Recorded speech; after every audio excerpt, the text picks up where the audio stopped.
नमस्कार, Sridevi classes YouTube channel पर एक बार फिर आपका स्वागत है। हमारी प्लेलिस्ट पावर सिस्टम में आज समझते हैं HVDC ट्रांसमिशन सिस्टम को। तो शुरू करते हैं आज की video. HVDC power system DC supply की हाई वोल्टेज को, जो भारत में 500 kV या 800 kV हो सकती है, उसकी मदद से बड़ी मात्रा की पावर को, बल्क पावर को लंबे डिस्टेंस पे ट्रांसमिट करने का काम करता है। हालांकि अपने टर्मिनल इक्विपमेंट्स के कारण, कन्वर्टर स्टेशन की लागतों के कारण HVDC ट्रांसमिशन सिस्टम बहुत महंगा है, लेकिन इसकी मदद से हमें पावर सिस्टम में एफिशिएंसी, स्टेबिलिटी, रिलायबिलिटी और ट्रांसमिशन सिस्टम की पावर ट्रांसफर कैपेसिटी में इंक्रीमेंट मिलते हैं। सबसे पहले HVDC सिस्टम का इस्तेमाल अंडरग्राउंड और सबमेरीन केबल्स की मदद से पावर को ट्रांसफर करने के लिए किया गया था। बाद में इसे ओवरहेड ट्रांसमिशन में भी extra high voltage AC transmission की तुलना में ज्यादा बेहतर होने के कारण प्रयोग में लिया जा रहा है। HVDC के पास एडवांटेज है, इसकी लागतें एक्स्ट्रा हाई वोल्टेज AC की तुलना में कम है, इसमें लॉसेज भी कम होते हैं और बहुत सारे दूसरे एडवांटेज भी इसके पास है। रिसेंटली हमने भारत में एक HVDC bipolar line Vishwanath Chareli Assam से आगरा तक 6000 मेगावाट पावर को 800 kV की बाइपोलर लाइन पे भेजने के लिए बनाया है। पावर ग्रिड कॉरपोरेशन ने इस लाइन को 12,000 करोड़ की लागत में निर्मित किया है, जो नॉर्थ ईस्टर्न रीजन और भूटान में जो हमारी हाइडल पावर प्रोजेक्ट्स आ रहे हैं, उनकी पावर को आगरा के समीप नेशनल कैपिटल जोन में नॉर्दर्न स्टेट्स को सप्लाई करने के काम आएगी। पावर ट्रांसमिशन में हाई वोल्टेज की इंपॉर्टेंस हमें मालूम है। जब हम किसी पावर के लिए ट्रांसमिशन वोल्टेज को इंक्रीज करते हैं तो ट्रांसमिटेड करंट का मैग्नीट्यूड कम हो जाता है। ऐसी स्थिति में हम सेम वोल्टेज रेगुलेशन के लिए कंडक्टर के क्रॉस सेक्शन को घटा सकते हैं। करंट के कम होने से हमें लाइन में पावर लॉसेस कम होने से एफिशिएंसी में भी इंक्रीमेंट मिलता है। तो हम पाते हैं कि सिर्फ ट्रांसमिशन सिस्टम की वोल्टेज बढ़ाने से, करंट को घटाकर हम लाइन की लागतों को भी कम कर सकते हैं और हम परफॉर्मेंस में एफिशिएंसी और वोल्टेज रेगुलेशन दोनों को सुधार सकते हैं। हम 3 फेज AC सिस्टम के लिए 3 वायर पावर ट्रांसमिशन को, जो सबसे ज्यादा इकोनॉमिकल है, उसका इस्तेमाल करते हैं, लेकिन इसकी तुलना में एक बाइपोलर प्लस और माइनस 2 पोलरिटी में और सेंटर पॉइंट को ग्राउंड किए हुए ये जो 2 वायर DC सिस्टम है, उसकी इकोनॉमी सेम पावर और सेम लॉसेस के लिए अगर हम लाइन डिजाइन करें तो 3 फेज 3 वायर AC की तुलना में bipolar DC with mid ground की लागतें 0.5 इंटू cos स्क्वायर 5 फैक्टर होगी। और अगर एक AC सिस्टम में पावर फैक्टर 0.707 1/√2 हो तो हम पाएंगे कि DC में जो कंडक्टर की कॉस्ट लागत है वो AC की तुलना में 1/4 रह जाएगी। हमने जाना कि हम इलेक्ट्रिक पावर को हाई वोल्टेज में और DC के रूप में अगर मिड पॉइंट ग्राउंड के साथ बाइपोलर लाइन बनाकर 2 वायर सिस्टम से ट्रांसमिट करते हैं तो वो सिस्टम ज्यादा इकोनॉमिक, एफिशिएंट और परफॉर्मेंस में बेटर होते हैं। लेकिन DC जनरेशन की अपनी प्रॉब्लम है, कम्यूटेशन की और इंसुलेशन की। तो हम हाई वोल्टेज पे DC इलेक्ट्रिसिटी जनरेट नहीं कर सकते। इसी तरह से DC को हम ट्रांसफार्मर की मदद से स्टेप अप, जैसे हम AC वोल्टेज को करते हैं, वैसे भी नहीं कर सकते। हम AC के रूप में इलेक्ट्रिसिटी को रीजनेबली हाई वोल्टेज पे जनरेट करके ट्रांसफार्मर की मदद से आसानी से और एफिशिएंटली स्टेप अप करके किसी भी हाई वोल्टेज के लेवल पर जा सकते हैं। और हाई वोल्टेज DC ट्रांसमिशन के एडवांटेज के लिए इस स्टेप अप की हुई AC वोल्टेज को एक कन्वर्टर स्टेशन की मदद से, रेक्टिफायर की मदद से हम DC बना सकते हैं और उस DC को 2 वायर की बाइपोलर लाइन से, जिसमें मिड ग्राउंडेड है, हम रिसीविंग एंड पे लॉन्ग डिस्टेंस पे कम लागतों के साथ और ज्यादा बेहतर परफॉर्मेंस के साथ भेज सकते हैं। और रिसीविंग एंड पे एक बार फिर हम कन्वर्टर स्टेशन को इन्वर्टर की तौर पे इस्तेमाल करते हुए इसी DC को हाई वोल्टेज की AC में बना लेंगे और जिसे ट्रांसफार्मर की मदद से हम एफिशिएंटली और कन्वीनियंटली हमारी सेफ यूटिलिटी AC वोल्टेज में कन्वर्ट कर लेंगे। तो हम पाते हैं कि हम दोनों तरफ, जो हमारा AC सेंडिंग एंड और AC रिसीविंग एंड है, उसके बीच में इंटरमीडिएट कन्वर्टर्स की मदद से DC ट्रांसमिशन के एडवांटेज को अचीव कर सकते हैं। जो हमारे modern thyristor based converter stations हैं वो रिवर्सिबल होते हैं, तो हम पूरे सिस्टम में कन्वर्टर को, जो रेक्टिफायर के तौर पे AC को DC बनाता है, उसी को इन्वर्टर भी बना सककर DC को AC बना सकते हैं। तो पावर के फ्लो को हम दोनों तरफ कंट्रोल कंट्रोल कर सकते हैं। हाई वोल्टेज डीसी ट्रांसमिशन के अनेक एडवांटेज हैं। एक HVDC लिंक एक एसिंक्रोनस कनेक्शन है दो AC साइड्स के बीच में। तो ऐसी स्थिति में हम जो पावर का ट्रांसफर कंट्रोल है उसे सेंडिंग और रिसीविंग एंड की फ्रीक्वेंसियों से इंडिपेंडेंट कर सकते हैं और दो ऐसे AC नेटवर्क के बीच में भी पावर ट्रांसफर को मैनेज कर सकते हैं जिन्हें हम सिंक्रोनाइज नहीं कर सकते किसी भी कारण से। उनमें भी हम DC लिंक की मदद से पावर ट्रांसफर को मैनेज कर सकते हैं। AC ट्रांसमिशन लाइन में लाइन का जो नेट रिएक्टेंस है वो हमारी पावर ट्रांसफर कैपेबिलिटीज को लिमिटेड कर देता है और एक लंबी लाइन की एक्स्ट्रा हाई वोल्टेज की AC लाइन में हमें कैपेसिटर कंपनसेशन से लाइन के इंडक्टेंस को कंपनसेट करना पड़ता है ताकि लाइनों में ट्रांसमिशन कैपेसिटी बनी रहे। ऐसी कोई समस्या DC पावर ट्रांसमिशन में नहीं आती क्योंकि DC में लाइन में इंडक्टिव या कैपेसिटिव प्रॉपर्टीज इनफेक्टिव हो जाती हैं। एक लंबी केबल कनेक्शंस पे जिसकी लेंथ 40 किलोमीटर से ज्यादा है, अगर हम हाई वोल्टेज की AC पावर ट्रांसफर करते हैं तो लाइन के कैपेसिटिव इफेक्ट के कारण जो चार्जिंग करंट होता है वो लोड करंट के कंपेरेबल होकर लाइन में बहुत ज्यादा लॉसेस करने लगता है। लंबी लेंथ में हम AC सिस्टम में केबल का इस्तेमाल नहीं कर पा रहे हैं। हाई वोल्टेज DC में इस तरह की कोई समस्या नहीं होगी और हम C या ऐसी बड़ी सिटियां जहां पर ओवरहेड लाइंस बनाना संभव नहीं है, केबल से ही पावर ट्रांसफर करना है, वहां हम HVDC की मदद से DC केबल्स के थ्रू ऐसे पावर ट्रांसफर कर सकते हैं। मॉडर्न SCR कन्वर्टर में फायरिंग एंगल के फेज एंगल कंट्रोल से हम बहुत एक्यूरेटली, एफिशिएंटली और फास्ट एक्टिव पावर का दोनों तरफ फ्लो को कंट्रोल कर सकते हैं। एक बाइपोलर DC लाइन में हमें सिर्फ दो तार और थोड़े से ही इंसुलेटर चाहिए, तो 3 फेज 3 वायर जो सबसे efficient AC power transfer system है उसकी कंपैरिजन में हमारे कंडक्टर की कॉस्ट, इंसुलेशन के कंपोनेंट्स, मेंटेनेंस की रिक्वायरमेंट्स कम हो जाती है। एक AC ओवरहेड लाइन में हम power transfer RMS voltage magnitude से करते हैं लेकिन इंसुलेशन की रिक्वायरमेंट √2 टाइम्स मैक्सिमम वैल्यू के हिसाब से होती है, जबकि DC में एवरेज वैल्यू और मैक्सिमम वैल्यू सेम रहती है। तो ऐसी स्थिति में हमारे कंडक्टर को जो इंसुलेशन चाहिए फेज टू फेज या फेज टू ग्राउंड वो कम चाहिए। तो ऐसी स्थिति में हमारी जो ग्राउंड क्लियरेंस और इंटर कंडक्टर स्पेसिंग्स है टावर पे वो छोटी होने से टावर कम कीमत के और सस्ते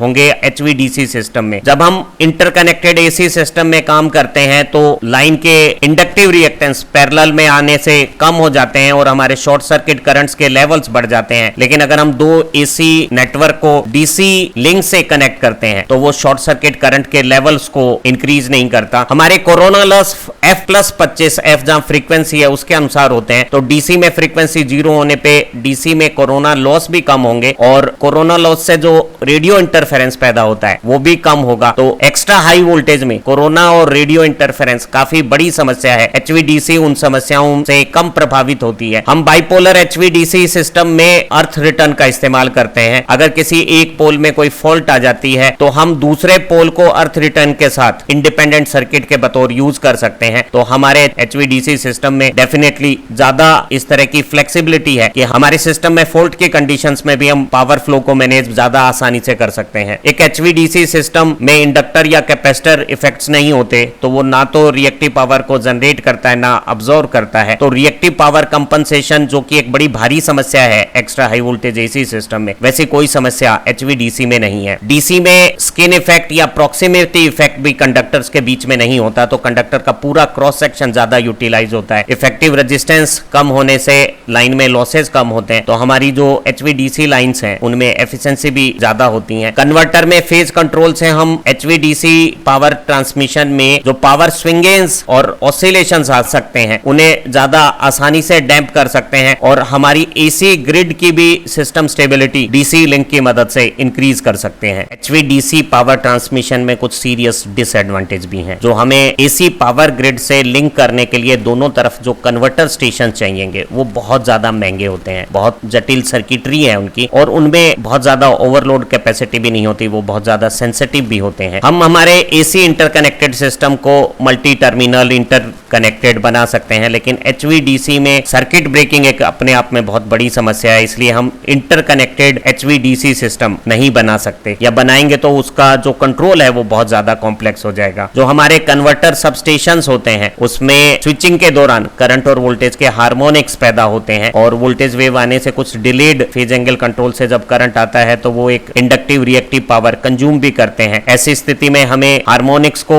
रोकने के लिए लाइनों में बहुत जरूरी और महंगे फिल्टर कंपनसेशंस करने होंगे और रिएक्टिव पावर को भी जनरेट करने के सोर्सेज HVDC सिस्टम में लगाने होंगे। HVDC सिस्टम में जब हम ग्राउंड रिटर्न का इस्तेमाल करते हैं तो ग्राउंडिंग जो HVDC ट्रांसमिशन सिस्टम की हम करते हैं वो भी बहुत कॉम्प्लेक्स और डिफिकल्ट इंस्टॉलेशंस हैं। हमें एक बहुत रिलायबल और परमानेंट कॉन्टैक्ट अर्थ के साथ चाहिए जो फॉल्ट के समय बहने वाले करंट से भी dangerous step voltages operating personal और दूसरे लोगों के लिए ना बनाए और ग्राउंड करंट के कारण दूसरे नजदीक स्ट्रक्चरल कंपोनेंट में कोरोजिव या दूसरी एडवर्स एक्शंस भी नहीं होनी चाहिए। तो ग्राउंडिंग भी HVDC सिस्टम में एक अपने आप में बड़ी भारी समस्या है। एक extra high voltage AC power transmission और हाई वोल्टेज DC ट्रांसमिशन में एक बहुत महत्वपूर्ण कंपैरिजन समझा जा सकता है। जो हमारे extra high voltage AC systems में जो सबस्टेशंस पे टर्मिनल इक्विपमेंट्स लगते हैं उनकी लागतें ज्यादा नहीं है, वहीं HVDC कन्वर्टिंग स्टेशंस पे जो टर्मिनल इक्विपमेंट चाहिए हरे हाईलाइट में हम दिखा रहे हैं उनकी लागतें इस पीली हाईलाइट के AC टर्मिनल इक्विपमेंट से काफी ज्यादा है और ये एक सिग्निफिकेंट कॉस्ट डिफरेंस है। एक HVDC सिस्टम में लाइन कॉस्ट कम है, उसमें लॉसेस भी कम होते हैं, एफिशिएंसी ज्यादा है। एक HVDC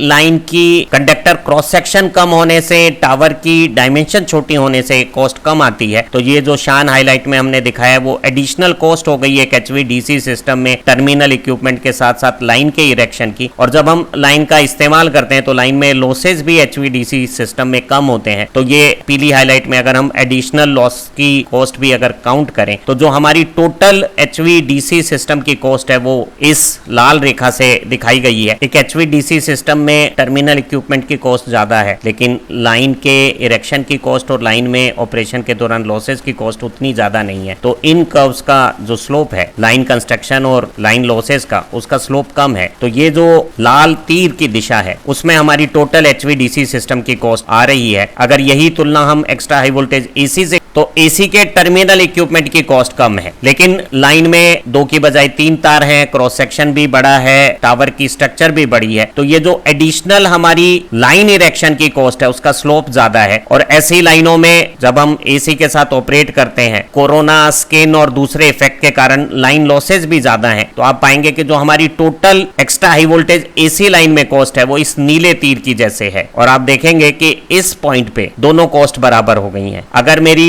लाइन की डिस्टेंस कम है तो मैं पाता हूं कि जो नीले तीर से टोटल कॉस्ट AC सिस्टम की बन रही है वो कम है और लंबी लाइनों में आप पा रहे हैं कि AC लाइन की कॉस्ट बढ़ती जा रही है और DC क्योंकि उसमें लॉसेस कम है, लाइन की लेंथ ज्यादा होने पे जो पर यूनिट लेंथ कॉस्ट है वो कम होने से टोटल कॉस्ट कम हो गई है। तो ज्यादा डिस्टेंस पे DC सस्ती है और कम डिस्टेंस पे extra high voltage AC system सस्ता पड़ रहा है। और दोनों के बीच में जो ब्रेक इवन डिस्टेंस है वो बहुत सारे टेक्निकल और कॉमर्शियल फैक्टर पे डिपेंड करेगा लेकिन उसकी टिपिकल वैल्यू 500 से 800 किलोमीटर हो सकती है। लेकिन हम जानेंगे कि HVDC में जो फास्ट, रिलायबल और कन्वीनियंट पावर ट्रांसफर कंट्रोल है उसके कारण हम उसे बहुत कम डिस्टेंस की कंडीशंस में भी back to back HVDC system भी इस्तेमाल करते हैं। जरा जानते हैं भारत में HVDC सिस्टम की क्या पोजीशन है। स्वीडन, ग्रेट ब्रिटेन, फ्रांस जैसे यूरोपियन देशों ने सबसे पहले HVDC का इस्तेमाल अंडरग्राउंड और अंडर सी केबल्स में पावर ट्रांसफर के लिए किया। जापान और कुछ देशों ने ऐसे एसिंक्रोनस सिस्टम जो अलग अलग फ्रीक्वेंसीज पे काम कर रहे हैं उनके बीच में पावर ट्रांसफर के लिए HVDC का इस्तेमाल किया। लेकिन हम हिंदुस्तान में पावर ग्रिड कॉर्पोरेशंस की मदद से हमारी जो 5 रीजनल ग्रिड्स हैं, नॉर्थ, वेस्ट, साउथ, ईस्ट और नॉर्थ ईस्ट, इन्हें आपस में इंटरकनेक्शन के लिए HVDC सिस्टम्स का इस्तेमाल कर रहे हैं। और हमने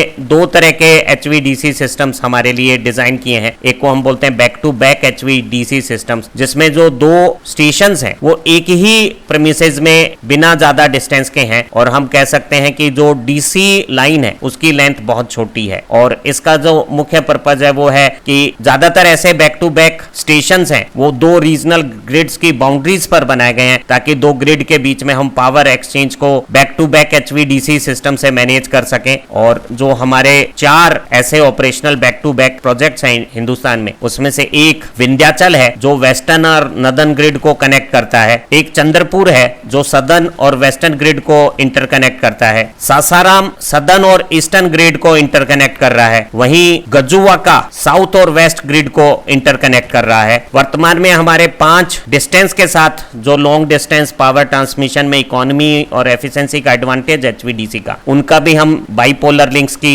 मदद से इस्तेमाल कर रहे हैं। एक इसमें दिल्ली के पास दादरी और रियाद के बीच में है जो 1500 मेगावाट का एक बैक टू बैक कनेक्शन है, भारत का सबसे पहला। एक चंद्रपुर और पटगी के बीच में ये वेस्टर्न ग्रिड में बनी हुई हमारी बैक टू बैक लाइन है जो हमारी मुंबई के आसपास की पावर रिक्वायरमेंट को पूरी करती है। एक राजस्थान में भिवाड़ी से यूपी में बलिया के बीच में बैक टू बैक कनेक्शन है। एक ईस्टर्न ग्रिड में तलचर जहां न्यूक्लियर पावर प्लांट है उससे कोलार के बीच में कर्नाटका में हमारी बाइपोलर एचवीडीसी लिंक है। एक गुजरात में मुंदड़ा से हरियाणा में मोहिंदरगढ़ के बीच में हमारी एक बाइपोलर लिंक है। रिसेंटली हमने आसाम में जो विश्वनाथ चरलिया है वहां से आगरा के बीच में 600 मेगावाट की बाइपोलर एचवीडीसी लिंक बनाई है जिसकी वोल्टेज, बाकी सारे हमारे जो सिस्टम है वो प्लस माइनस 500 किलो वोल्ट के हैं। ये जो आगरा और आसाम के बीच की लाइन है वो प्लस माइनस 800 किलो वोल्ट की है। हम अभी 800 किलोवाट की कुछ और लाइनें भी कुरुक्षेत्र और चंबा और राजगढ़ और पेगुलर के बीच में निर्माणाधीन है जो जल्द ही कमीशन हो जाएंगी। आशा है आपको एचवीडीसी ट्रांसमिशन की बेसिक कंसेप्ट समझ में आ गई होगी। हमारी इसी श्रृंखला की अगली वीडियो में आप एचवीडीसी कन्वर्टर स्टेशंस की वर्किंग को समझ सकते हैं और अलग अलग तरह की मोनोपोलर बाइपोलर जो हमारी एचवीडीसी लाइनें हैं उनके बारे में भी कंपैरिजन सीख सकते हैं। आप अच्छा पढ़ें, तरक्की करें। Have nice time. Thank you very much.